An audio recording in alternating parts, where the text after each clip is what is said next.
కావ్య రాజు దగ్గర నుండి తప్పించుకొని వెళ్ళిపోతూ ఉంటుంది. ఇంతలో అక్కడ ఉన్న రాజు మాత్రం కావ్య చెయ్యి పట్టుకొని వెనక్కి లాగుతూ ఉంటాడు. అది చూడగానే అక్కడ ఉన్న కావ్య అయితే ఒక్కసారిగా షాక్ అయిపోతూ ఉంటుంది.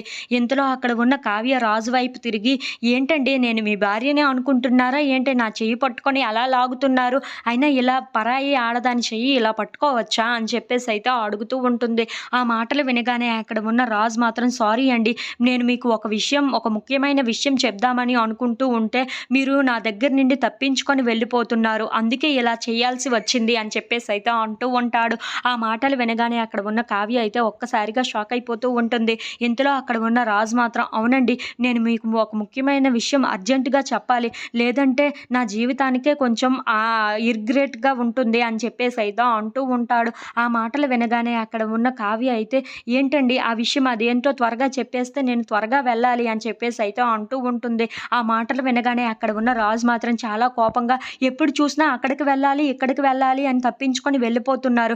మీరేమైనా పంతులా ఏంటా? పూజలు చేయాలా ఏంటా? అక్కడ మీరు ఆ మంత్రాలు చదవాలా ఏంటా మీరు అక్కడ?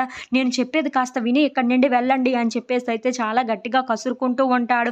ఆ మాటలు వినగానే అక్కడ ఉన్న కావ్య అయితే ఒక్కసారిగా షాక్ అయిపోతూ ఉంటుంది. ఇంతలో అక్కడ ఉన్న రాజు మాత్రం, "అవునండి. నేను మీకు ఆ విషయం చెప్పాలి. లేదంటే తరువాత మీకు చెప్పే అవకాశం కూడా నాకు రాదు. అలాగే నా మనసులోనే ఆ విషయం ఉండిపోయి నాకు ఇరిటేటింగ్‌గా అనిపిస్తుంది. మీకు చెప్పలేకపోయానే అని చెప్పేసి అనిపిస్తూ ఉందండి. అందుకే మీకు చెప్దామనే ఇలా వచ్చాను" అని చెప్పేసి అయితే అంటూ ఉంటాడు. ఇంతలో అక్కడ ఉన్న కావ్య అయితే, "సరే ఆ విషయం ఏంటో చెప్పండి ముందు" అని చెప్పేసి అయితే అడుగుతూ ఉంటుంది. ఇంతలో అక్కడ ఉన్న రాజు మాత్రం, "సరే ఇప్పుడే చెప్పేస్తాను" అని చెప్పేసి అయితే అలా తడబడుతూ ఉంటాడు. అది చూడగానే అక్కడ ఉన్న కావ్య మాత్రం, "చూసారా లాగ్ చేస్తూ ఇంకా గంట సేపు చెప్తున్నారు. ఏ విషయమా చెప్పాలనుకుంటున్నారో స్ట్రెయిట్‌గా ఒక్కసారి చెప్పేస్తే తేలిపోతుంది కదా!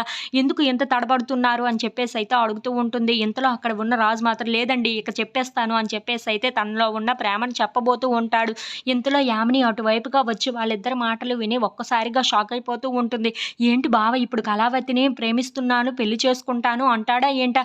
ఇలా జరగకూడదు" అని చెప్పేసి అయితే అనుకుంటూ, "బావా" అని చెప్పేసి అయితే రాజు దగ్గరికి వెళ్తూ ఉంటుంది. "ఏంటి బావ నువ్వు ఇంకా ఇలానే ఉన్నావు? పద పూజకి బయలుదేరాలి కదా!" అని చెప్పేసి అయితే రాజుని తీసుకొని వెళ్ళిపోతూ ఉంటుంది.